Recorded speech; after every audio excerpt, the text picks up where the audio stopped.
Welcome to another edition of Inside OSU, and as you can see, we're in the very spacious new Sherman Smith indoor practice facility, and with me is our athletic director, Mike Holder. We're going to be talking a lot about the facilities, the upgrades that are going on here at OSU Athletics, but I want to talk just a little bit about you're overseeing one of the most successful athletic programs in the nation. Well, and there's a lot of reasons for that. I think it starts way back when with Ed Gallagher. He was our first wrestling coach. Our Gallagher Hall was named after him when it was built in 1938. But wrestling is really kind of the heart and soul of what athletics is at Oklahoma State's all about. I think he won about 10, 12 national championships, and he set a standard that national championship was kind of the goal. And then that fed on over into basketball with Mr. Iba. And to Mr. Iba's credit, he was really big into Olympic sports. It wasn't all about football or basketball. It was about being good in everything. If we had a sport, you need to be competitive.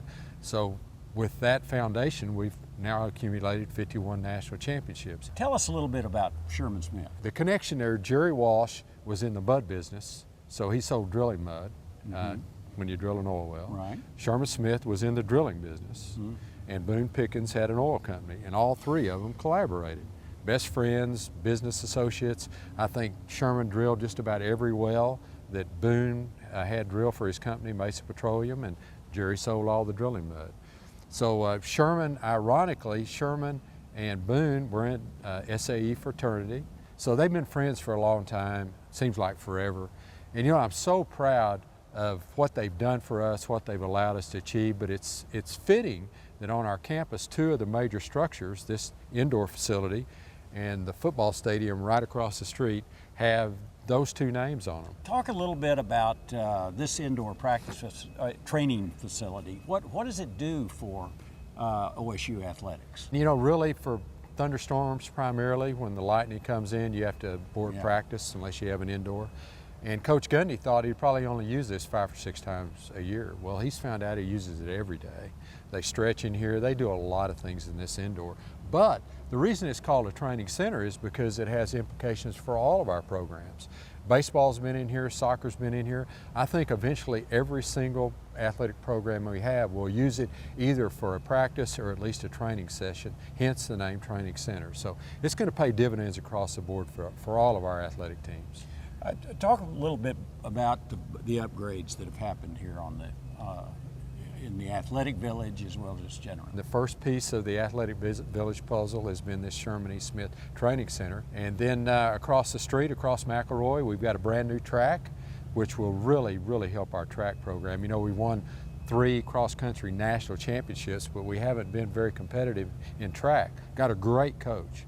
But it's hard to be competitive in track when you don't have a track. Then just catty corner from this building that we're in today, we have the Mike and Ann Greenwood Tennis Center. What else is left for the athletic village? We've got improvements to the soccer stadium. You know, we've got a nationally competitive soccer team without a stadium or without we've got a place to play, but really nothing to recruit to.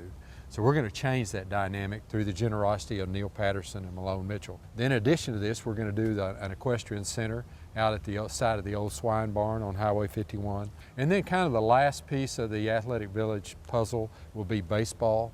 That'll go across the street, across McElroy from the new tennis complex. McElroy in Washington, basically? Yes, right there at the corner of McElroy and Washington.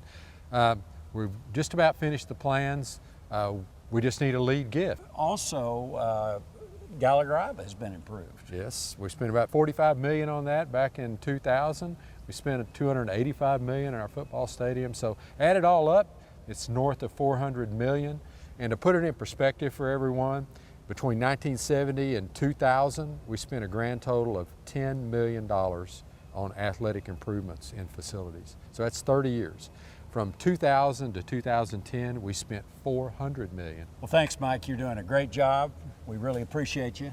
And now we're going to go over and talk to Coach Chris Young in the tennis facility. Yeah, and I want to say we appreciate you too, Burns. Your leadership's made a huge difference around here. Thank you very much. Thank you.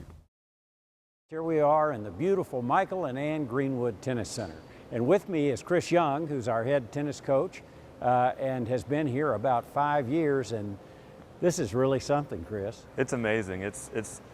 finally being able to see a dream come true that we've had for more than 5 years. People have dreamed about this that have all come here and been at Oklahoma State. Well, talk a little bit about Mike and Ann Greenwood. When you hear Bleed Orange or Live Orange, that's Michael and Ann Greenwood. They chose to move back to Stillwater so they could be involved in the fabric of our community and especially this university.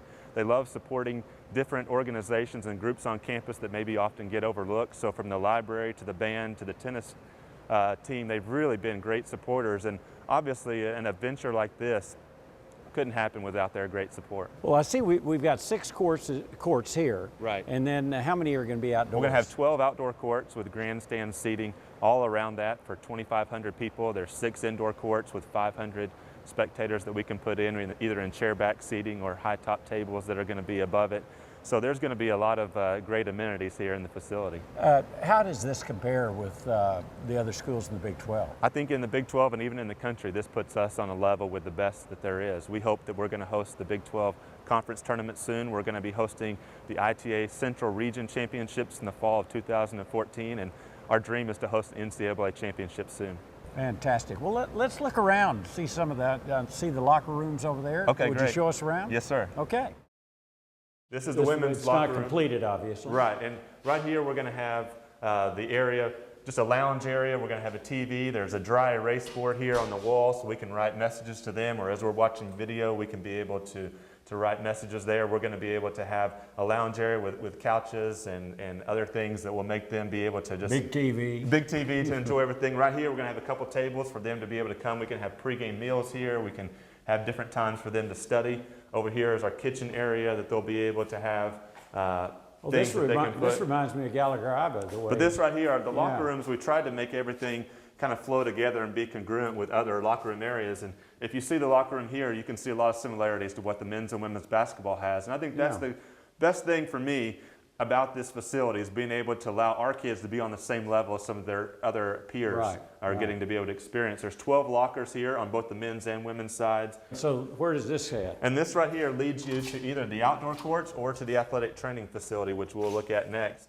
There's a walkway here to the outdoor courts, and then this right here opens up into our athletic training facility. So this will be the fitness this will be where that? they get their training needs, whether it's injuries and taping. There's 3 taping stations that are right here. There's going to be some tables right here for STEM and treatment that they're going to have. And then probably one of the crown jewels for us is the area right here where we're going to have our hot and cold tubs. Oh yeah, and so this will be popular. 6-person tubs, 3.5 feet deep. And this will allow for great treatment for the players to get in the hot tub or the cold tub following a tough workout.